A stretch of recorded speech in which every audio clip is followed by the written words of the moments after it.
Going through some questions that I get, really love this one. What's the biggest oops moment you see businesses make with their money? For me, it's really cash flow mismanagement. Tops the list of financial oops that I've seen. So many businesses, they get caught up in that revenue and profit, and they forget to check if there's enough cash in the bank. So you could be swimming in sales, and I know, everyone loves to talk about the revenue is like the public face. I landed these deals, we got these clients, and that's all good in the headlines, keep it going. But cash flow is that behind the scenes powerhouse. So without cash, all that revenue doesn't mean much because cash is what keeps the lights on and your team paid.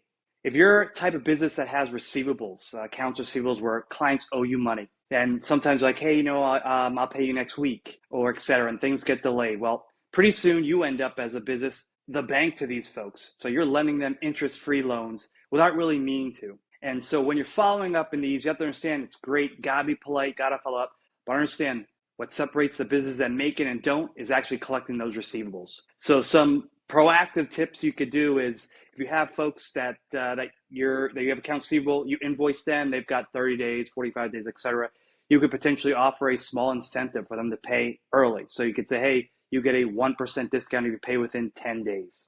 Also, if you're doing something where you're SaaS products and you typically get paid monthly, you could do something where you give a little bit of discount for that annual payments. On the flip side, if you're a business and you have SaaS products, you often can work a deal if you know you're going to use it, that product fits into your strategic plan. You can work to get a discount on that annual term as long as it plays well with your cash flow. I always like to say a lot of these systems for accounts receivable has these automated payment reminders to clients. It's a lifesaver. A lot of folks, it's super easy, super intuitive to set up. Get those out. It's a great, hey, just a quick reminder, your payment is due next week, etc. Perfect. So as far as a tip, cash flow is like fuel in your car. So you might have a top-notch vehicle, strong revenue and profit, but if that tank runs empty, you're going nowhere. So prioritize cash flow and treat it as a fuel in your tank to growth.